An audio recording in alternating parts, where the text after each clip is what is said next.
தூங்குறது. இமாம் இப்னு கையிம் ரஹிமஹுல்லாஹ் சொல்லுவாங்க, இமாம் இப்னு கையிம் ரஹ்மத்துல்லாஹி அலைஹி அவர்கள் சொன்னார்கள், வ நௌபு சுப்ஹத்தி, காலை ஃபஜ்ருடைய நேரத்தில் யார் தூங்குகிறார்களோ, காலை ஃபஜ்ருடைய நேரத்தில் ஃபஜ்ர் தொழுகாம யார் தூங்கிக் கொண்டிருக்கிறார்களோ, யம்னஉ ரிஸ்க, அந்த தூக்கம் என்பது நமக்கு வரக்கூடிய வாழ்வாதாரத்தை, ரிஸ்கை, பரக்கத்தை, அல்லாஹ்வினுடைய அருளை அது தடுக்கும் என்று அல்லாமா இப்னு கையிம் ரஹ்மத்துல்லாஹி அலைஹி அவங்க சொன்னாங்க.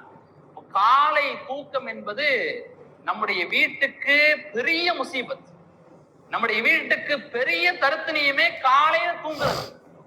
காலையில ஃபஜ்ர் தொழுகாம யார் தூங்குறாங்களோ, முசீபத்திலேயே முக்கியமான முசீபத்து, தருத்தனியம் வருவதற்கு முக்கியமான காரணம் என்ன? காலையில ஃபஜ்ர் தொழுகாம தூங்குறது. ஃபஜ்ர் தொழுகாம யார் தூங்குறாரோ அந்த வீட்டுல முசீபத்துகள், தருத்தனியங்கள் வரும். இன்னைக்கு பாருங்க, பெரும்பாலான வீடுகள்ல காலையில ஃபஜ்ர் கதவு மூடப்பட்டிருக்கு, வீட்டுல லைட் எரியறது இல்ல, நல்லா படுத்து தூங்குறாங்க. அப்ப பரக்கத்து எப்படி வரும்? எனக்கு பரக்கத்து வேணும், வாழ்க்கையில முன்னேறணும், வாழ்க்கையில அடுத்த கட்டத்துக்கு போகணும்னா அதிகாலையில எந்திரிச்சு ஃபஜ்ருக்கு வரணுங்க.